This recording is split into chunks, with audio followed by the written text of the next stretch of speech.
વિદ્યાર્થી મિત્રો, આપણે જોઈ રહ્યા છીએ ધોરણ 8 પ્રકરણ 7 રાશિઓની તુલના સ્વાધ્યાય 7.2 નો દાખલા નંબર બીજો. દાખલા નંબર બીજો દાખલા નંબર પહેલા જેવો જ છે. પહેલામાં આપણે ટકાવારી બાદ કરી હતી કારણ કે એમાં વળતર, છૂટ જેવા શબ્દો હતા. અહીંયા આપણે ટકાવારીનો સરવાળો કરશું કારણ કે અહીંયા જીએસટી જેવા શબ્દો છે. આની સાથે સાથે ટેક્સ હોય, ખરાજાત હોય, નફો હોય ત્યારે હંમેશા આપણે પ્લસ કરશું. જ્યારે ખોટ, વળતર, છૂટ, બાદ, સેલ આવા શબ્દો જોશું ત્યારે આપણે ટકાવારીને બાદ કરશું. તો ચાલો વિડીયોની શરૂઆત કરીને એ પહેલા તમે જ્ઞાન વિશ્વ ઉપર નવા છો અથવા તો હજી સુધી જ્ઞાન વિશ્વને સબસ્ક્રાઇબ નથી કરી, નીચે આપેલા સબસ્ક્રાઇબ બટનને ક્લિક કરો, બાજુનો બેલ આઇકન પણ દબાવો. વિડીયો કેવો લાગ્યો, દાખલામાં કઈ ના સમજાય, બંને વસ્તુ કોમેન્ટ કરીને જણાવજો.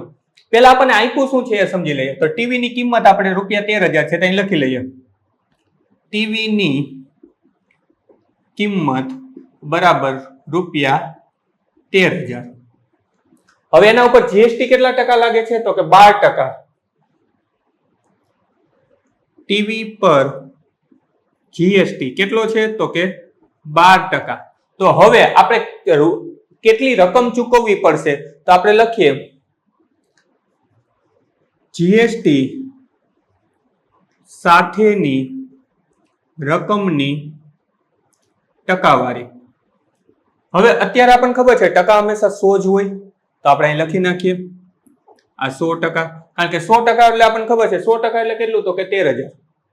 100% એટલે કેટલું? 13,000. મેં તમને એવું કીધું હતું હંમેશા કુલ એટલે 100% જ લઈને હાલવાનું. હવે આ દાખલા આપણે વર્તુળ આલેખમાં જોઈ ગયા, એમાં ટકાવારી આપણે 100 લેતા હતા અને ખૂણો ટોટલ આવતો હતો ત્યાં 360 લેતા હતા અને ત્યાર પછી પાઈ ચાર્ટ આપણે એની પરથી બનાવતા હતા.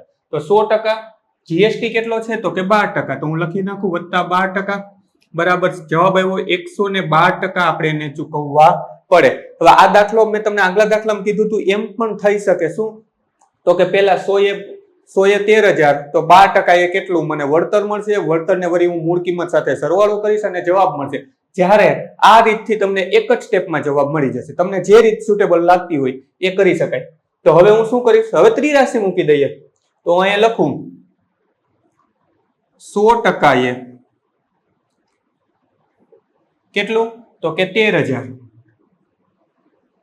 તો 112% એ પ્રશ્ન. હવે જો ત્રિરાશિનો એક નાનકડો નિયમ હંમેશા યાદ રાખજો, જે છે એને સાથે રાખો. અહીંયા ટકાવારી છે તો એની નીચે ટકાવારી આવે. અહીંયા રૂપિયા છે તો આની નીચે મને જે પણ જવાબ મળશે એ રૂપિયામાં જ મળશે. પણ હંમેશા એક વસ્તુ મગજમાં રાખજો કે આ બેને આડાવડું નહીં કરવું. હા, એવો કોઈ નિયમ નથી કે ત્રિરાશિમાં હું અહીંયા 13,000 પહેલા લખી શકું, પહેલા ન લખી શકું, 100% પછી લખી શકું. લખી શકાય. તો મારે 112% ક્યાં લખવા પડે? અહીંયા લખવા પડે. આટલું મગજમાં રાખવાનું. આ રીતે ત્રિરાશિ મૂકી જ શકાય, ન મૂકી શકાય એવું નથી. પણ હંમેશા શું મગજમાં રાખવાનું કે જે ટકાવારી છે તો એની નીચે ટકાવારી. ઘણીવાર અહીંયા જે પણ કિંમતો હશે, ક્યારેક લંબાઈ હશે, ક્યારેક સમય હશે, ક્યારેક બીજી કોઈ પણ સંખ્યાઓ હશે, ક્યારેક ટેક્સ હશે, જે પણ હોય ઉપર નીચે હરખું રાખવાનું. બેન ભેગા કરી દઈએ તો બરાબર આ ચોકડીનો ગુણાકાર એટલે કે અહીંયા 13,000 એને ગુણ્યા 112/100. 0 0 કેન્સલ, 0 0 કેન્સલ. 112 × 130 નો કરાય, 112 × 13 કરી નાખીએ. 112 × 13 અને જે મીંડું નથી ગણ્યું એને પછી એડ કરી દેશું. એકમ દશકની શૂન્ય. 112 × 1 112. જો આ રીતે સિમ્પલ છે. 2 × 2 1 × 1 1 × 1 3 × 2 6 3 × 1 3 3 × 3 6 3 ને 2 5 3 ને 1 4 1 ના 1. તો મને જવાબ મળ્યો 1456. પણ જે આ મીંડું નહોતું ગણ્યું અહીંયા ગુણાકાર વખતે હવે ગણી નાખું તો મને જવાબ મળ્યો 14,560. તો અહીંયા આપણે એક લીટી એડ કરવી હોય તો કરી શકાય. શું છે? તો કે વિનોદને ટીવી ખરીદવું હોય તો કેટલી રકમ ચૂકવવી પડશે? તો અહીં લખીએ વિનોદને ₹14,560 ચૂકવવા પડશે. ચૂકવવા પડે. વિડીયોને પોઝ કરી દાખલા નંબર બીજો તમારી નોંધપોથીમાં ઉતારી લ્યો. ત્યાં પછી વિડીયો ચાલુ રહેવા દેજો. બીજા પછી ત્રીજો દાખલો થોડી જ વારમાં ડિસ્પ્લે પર આવી જશે અને બધા જ દાખલાની પ્લેલિસ્ટની લિંક નીચે આપેલી છે, તો ત્યાંથી પણ તમે જોઈ શકશો.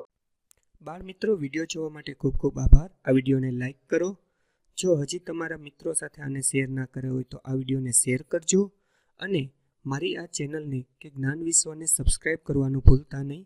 ચોક્કસથી આ ચેનલને તમે સબસ્ક્રાઇબ કરજો. Thanks for watching. ફરી મળશું બીજા વિડીયોમાં.